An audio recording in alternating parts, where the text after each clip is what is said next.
It was just after midnight when something pulled me out of sleep. Not a noise or a movement, but a presence.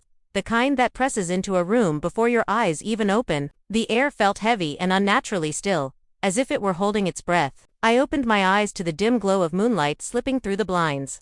Pale silver lines stretching across the floor and reaching toward my bed. For a split second, I thought I was still dreaming, until I felt the mattress sink beside me. Someone was there. My heart slammed once, sharp and loud in my chest. That's when I saw him, standing at the foot of the bed, motionless like a shadow that didn't belong. My son, Ethan, I whispered, my voice caught somewhere between fear and sleep. Why are you awake? He didn't answer immediately. His hood was pulled low over his head, his hands shoved deep into the pockets of his sweatshirt. 17 years old, far too old to be coming into my room in the middle of the night. Not since thunderstorms and childhood nightmares. I pushed myself upright and tapped the space next to me. Come here, sweetheart. What's wrong? He hesitated, then climbed onto the bed carefully, as if afraid even sound might betray him. He sat cross-legged, staring down at the floor, and the silence between us grew long and uncomfortable, heavy with something unspoken. Something was terribly wrong. Ethan, I said gently, talk to me. Did something happen? He nodded once, slowly. His eyes looked empty, rimmed with more than just fatigue, carrying a quiet kind of pain that made my chest tighten. Are you hurt? I asked. He didn't respond, only tightened his jaw, and that small gesture told me more than words ever could. I reached out and rested my hand on his back. Whatever it is, you can tell me. He drew in a shaky breath and finally spoke. I messed up, Mom. My pulse skipped. What do you mean? I asked, and he reached into the pocket of his hoodie, pulling out a wrinkled envelope. His hands were shaking as he passed it to me. I opened it slowly, my breath hitching the moment I saw what was inside.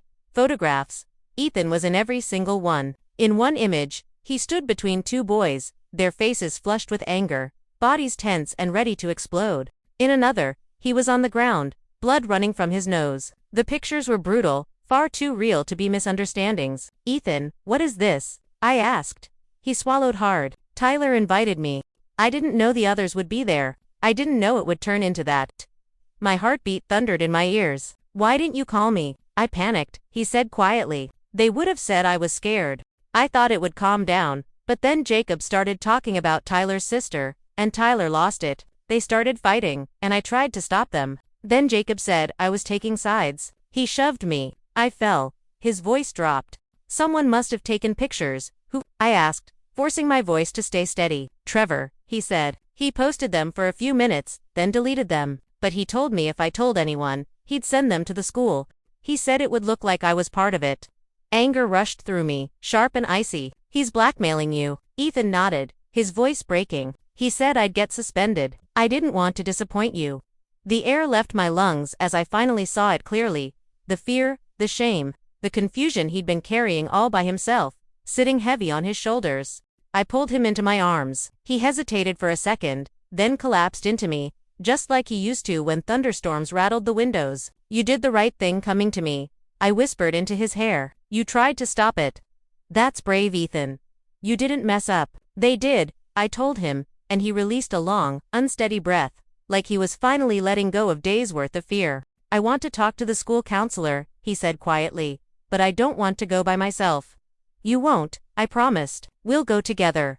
He nodded, and for the first time that night, I saw a small spark of relief soften his eyes. When he eventually fell asleep beside me, I couldn't rest at all. I lay there listening to his breathing, slow and even, calm in a way he hadn't felt for days. My thoughts, however, wouldn't slow down.